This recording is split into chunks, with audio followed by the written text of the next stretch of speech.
Ningependa kusoma kutoka kitabu cha Wafalme mlango wa pili ama mlango wa 4. Wafalme wa pili mlango wa 4. Ningependa kutangulia kusoma kutoka ubeti wake wa 8. Kitabu cha Wafalme wa pili mlango wa 4. Ningependa tusome kuanzia ubeti ule wa 8.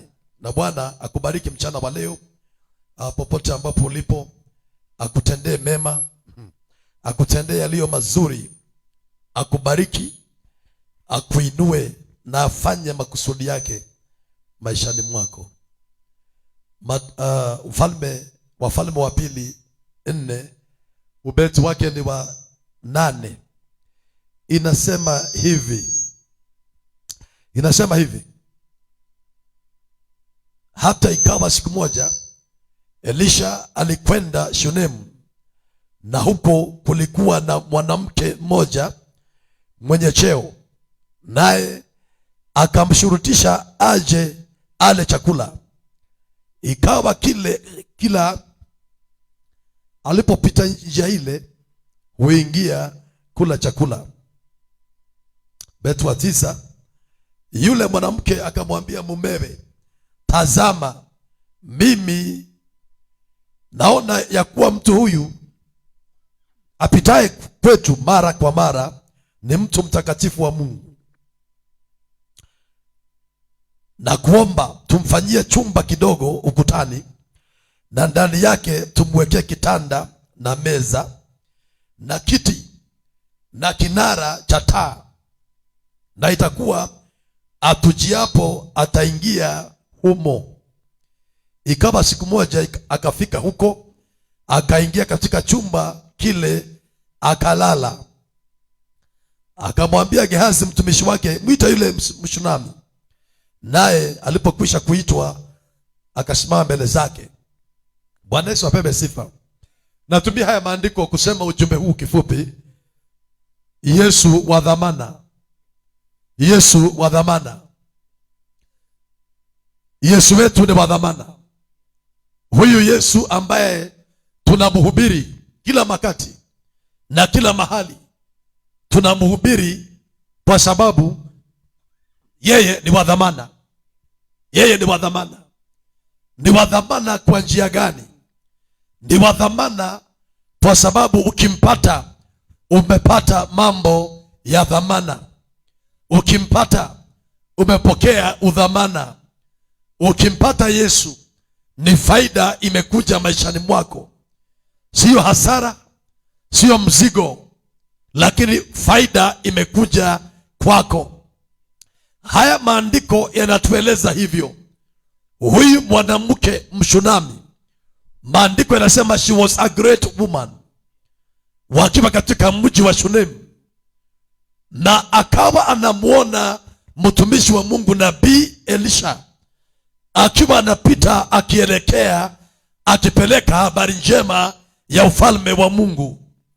Na maandiko inasema hivi ya kwamba alikuwa anaingia yule Elisha anala akiwa anaondoka. Huyu mwanamke akamwambia mume wake ya kwamba naona huyu mtu ni mtu wa Mungu, huyu ni mtu mzuri. Ningependa uelewe ya kwamba huyu Elisha katika kitabu cha Agano la Kale anawakilisha Yesu katika kitabu hiki cha Agano Jipya, na kwamba alipomuona aliona udhamana. Ninaomba mchana wa leo popote ulipo ya kwamba ukaona udhamana ulio ndani ya Yesu, ukamuona Yesu akiwa wa dhamana. Kwa maana huyu mama, maisha yote inaanzia hapo. Baraka yote inaanzia hapo, katika kuona udhamana ulio ndani ya Yesu, katika kuona faida ambayo imebebwa na huyu Yesu Kristo. Praise the Lord. Huyu mama aliona udhamana wa Elisha. Aliona huyu ni mtu wa faida. Aliona huyu ni mtu ambaye ni wa maana. Ingawaje she was a great woman, maandiko yanasema kwamba alipomtazama aliona ya kwamba ndani yake kuna udhamana, na ndiyo maana alibehave jinsi ambavyo alibehave. Kwa maana alimwambia mume wake ya kwamba na tumjengee yeye chumba, na tuweke kitanda humo ndani, na tuweke pia mpaka meza na taa, ya kwamba akipita hii barabara, haleluya, apate kuingia, apate chakula na kujiburudisha na mahali pa kupumzika. Nasema hivi, Yesu iwapita barabara yako. Kila wakati anapita kwa barabara yako. Hata kwa mahubiri haya unayosikiliza, Yesu ndiye anapita kwa barabara ya maisha yako. Ninaomba mchana wa leo ya kwamba kwa mahubiri ya leo ukaona udhamana wa Yesu anayepita katika barabara yako, udhamana wa Yesu anayepisha katika mlango wa maisha yako, ili ukapata kufungua, akapata kuingia. Mwanamke Mshunemi aliona udhamana. Sikiliza watu wa Mungu, watu hawapokei kitu ambacho hakina udhamana. Watu hawapokei kitu ambacho hakina faida. Kwa hivyo tukimtazama Yesu na tukose kuona udhamana amebeba, udhamana kutoka mbinguni kwa sababu yako na mimi, hatutampokea, ama tutambeba kwa njia ya hoehai. Tutambeba kama ni mzigo, tutarespond kwake kana kwamba ni laana. Tunaona jinsi Israeli walipomtazama miaka 224, wakamtazama wakaona huyu ni mtu ambaye hana faida, na ndiyo maana wakamkataa. Lakini leo nakuombea Mungu ya kwamba macho yako yakatiwa nuru, unapomtazama Yesu ukaona udhamana ambao amebeba. Dada huyu, ingawaje she was a great woman, she saw the value, she saw the worth, she saw the benefit of Jesus. Aliona ya kwamba huyu ni wa dhamana, aliona kuwa huyu ni wa faida, na kamsii mumewe waende gharama, sema gharama, waende gharama ya kwamba wakajenga chumba cha juu ili akipita apumzike pale. Bwana anatafuta makao. Maandiko inasema Yesu akatangaza hivi akiwa hai hapa duniani ya kwamba mbweha wana mashimo yao ambayo baadaye hukimbilia na kupumzika. Hata ndege wa angani wana viota vyao ambayo baada ya yote mchana wanaenda wanapumzika. Lakini mwana wa Adamu hana makao, hana mahali ambapo anaweza kuingia na kupumzika. Makao hayo ni moyo wako, makao hayo ni maisha yako. Lakini hatutampokea kama hatujaona udhamana ambao amebeba. Hata wale ambao tumeokoka, wengi tunambeba huyu Yesu katika njia nyepesi, kwa maana bado hatujaona udhamana ambao amebeba. Hatujaona faida ambayo amebeba kwa ajili yako na kwa ajili yangu. Hatujaona mazuri ambayo amebeba. Hatujafunguliwa na kutazama kuna udhamana ndani yake. Huyu mwanamke Mshunemu alipotazama huyu Elisha akaona udhamana, na ndiyo maana alikuwa tayari kugharamika, kwenda another step na kwenda hatua nyingine ya kujenga chumba cha juu ili kwamba akipita aingie. Ninakuambia mchana wa leo, katikati ya kelele nyingi, katikati ya mambo mengi yanayofanyika ya kikanisa na madini, ya kwamba ukaona udhamana Yesu amebeba kwa sababu ya maisha yako. Katikati ya vitu vingi ambavyo vinafanyika, ona udhamana. Sema amen. Narudia tena, watu hupokea vitu ambavyo ni vya dhamana. Ukiona sio ya dhamana unaikataa. Ukiona sio ya dhamana ama faida unaipinga. Lakini nakuomba mchana wa leo ukaona Yesu akiwa wa dhamana. Sema amen nzuri. Praise the Lord. Hallelujah. Your encounter with Jesus will determine the outcome of your life. When you contact Jesus, if you can contact him, it will determine the outcome of your life. Huyu mama aliona udhamana. Na kuambia mchana wa leo, kwa maana tulikuwa hapo, hatukuona udhamana wa Yesu. Hivyo ndivyo Isaya 53 inasema ya kwamba hatukuona udhamana wake, hatukuona udhamana wa yu Yesu. Ndio maana walimkataa, hata wakasema sulubisha yeye, angika yeye msalabani, tuachilie huyu ambaye ni mwizi Barnabas. Kwa maana hawakuona udhamana kwa niaba yao ambayo Yesu amebeba. Funguliwa macho mchana wa leo kijana, funguliwa macho mchana wa leo wewe dada unanitazama, ukaona udhamana wa Yesu amebeba kwa niaba yako, kwa ajili yako. Ona udhamana. Isonge mbele kidogo na nikwambie hivi, usiruhusu unyonge wa makanisa ikuzuie kuona udhamana wa Yesu. Narudia tena, kwa maana makanisa yako na unyonge, walio ndani ni wanadamu, lakini Yesu sio mwanadamu, Yesu ni mwana wa Mungu. Hapana ruhusu udhaifu wa makanisa ambao unajua, ambao unashiriki ama ulishiriki zamani, ambao ni majirani yako. Hapana ruhusu udhaifu na unyonge wa makanisa ikuzuie kuona udhamana wa Yesu. Narudia tena na nisongeshe mbele zaidi. Unajua na Wakristo wengi ni majirani wako, wengine pengine pia hata ni relatives wako, and you can see unyonge wao. Unaweza kuona udhaifu wao, ama ujanja wanacheza, ama hypocrisy walionao. Na kuomba mchana wa leo kama mtumishi wa Mungu ya kwamba usiruhusu unyonge ya Wakristo ambao unakutana na wao ikuzuie kuona udhamana wa Yesu. Usiruhusu. Kwa maana inaweza kukuzuia ya kwamba he was in a church na nikaona kiburi yao, na nikaona maringo yao, na nikaona chuki yao, na nikaona mambo mabaya ama hypocrisy walionayo, ama nikaona uzinzi na usherati wao. Usiruhusu hayo unyonge na udhaifu ya wanadamu wa Kristo ikuzuie kuona udhamana Kristo amebeba kwa ajili yako. Kwa maana wanyonge watakuweko, kwa maana magugu itamea pamoja na ngano. Narudia tena, magugu itaendelea kumea pamoja na ngano.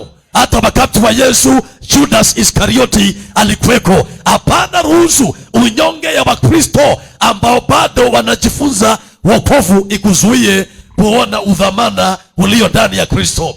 Ninaomba mchana wa leo, hata wewe umefunjika moyo, kwa maana kuna wengi ambao hata wamekaa nyumbani, hata wamefunjika moyo kwa sababu waliona unyonge ya mchungaji, waliona uchi ya Wakristo, waliona udhaifu ya wanaoshiriki na wao. Ninakuomba mchana wa leo, kwa sababu ya moyo wako na nafsi yako na kizazi chako, tafadhali ondoa hiyo pasia, tazama udhamana wa Yesu kwa niaba yako, na utaenda mbali.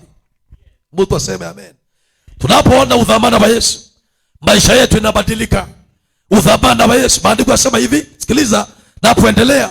Hata wakati ambapo unaona unyonge wa watu hata ndani ya kanisa, wewe focus on Jesus.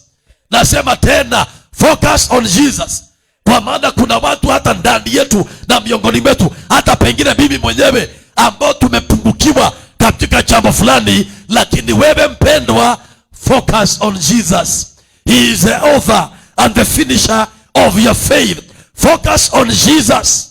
Kazi njema alianzisha ndani yako, wacha aikamilishe. Focus on him. Sikiliza, wakati Elisha awali akiwa anafuata Elia, wakienda barabara kuanzia Gilgal na kwenda Jericho na kuelekea Bethel, na baadaye wakamalizia Jordan. Maandiko yanasema kwamba kulikuwa na 150 wa manabii ambao pia walikuwa ni wana wa manabii, walikuwa manabii watarajiwa, hata walikuwa wameweza kutabiri. Wakamweleza huyu Elisha ya kwamba, je, wajua Mungu anamuondoa kiongozi wako leo? Aliwaambia wanyamaze. Kutakuwa na wana wa manabii kila mahali, hakuna mahali utaenda ukosana na wao. Kwa maana lazima imani yako itiwe nguvu, lazima imani yako ijaribiwe. ya kwamba imani yako haiko ndani ya watu, haiko ndani ya mashirika, haiko ndani ya kanisa, lakini imani yako iko ndani ya mwana wa Mungu. Tungependa makanisa ya ng'are, tungependa waaminio wote wawe kama Kristo, lakini hiyo inaweza kosa kufanyika, inaweza kosa kutendeka katika majira yako. Wewe focus on Jesus, tazama udhamana wake. Don't be distracted by what others are failing to do. Usiwe distracted. It is a lie of the devil. It is a wile of the devil ya kwamba ukwe distracted. Macho yako itazame waliokutangulia, macho yako itazame wanaoanguka. Macho yako itazame wanaojifanya wameokoka, hawajaokoka. Maandiko inasema katika kitabu cha Ayubu, hata wakati ambapo wana wa Mungu walienda mbele za Bwana, shetani pia alikuwa miongoni mwao.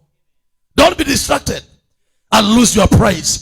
Don't be distracted and lose your power or your blessing. Somebody say hallelujah. Sema amen nzuri. Elisha alifocus on the movement of Elijah. Aliendelea kufuata Elia. Akasema nyamazeni, na tazama Elia, na mtazama, nafuata mienendo yake, nafuata hatua zake, akiondoka naondoka. Sema amen. Udhamana wa Yesu. Yesu akapeana parable ama mfano kuhusu ufalme wa Mungu, akaulinganisha na lulu ya dhamana. Yesu Kristo ndiye lulu ya dhamana. Ufalme wa Mungu ndiye lulu ya dhamana. Ukipata umepata udhamana.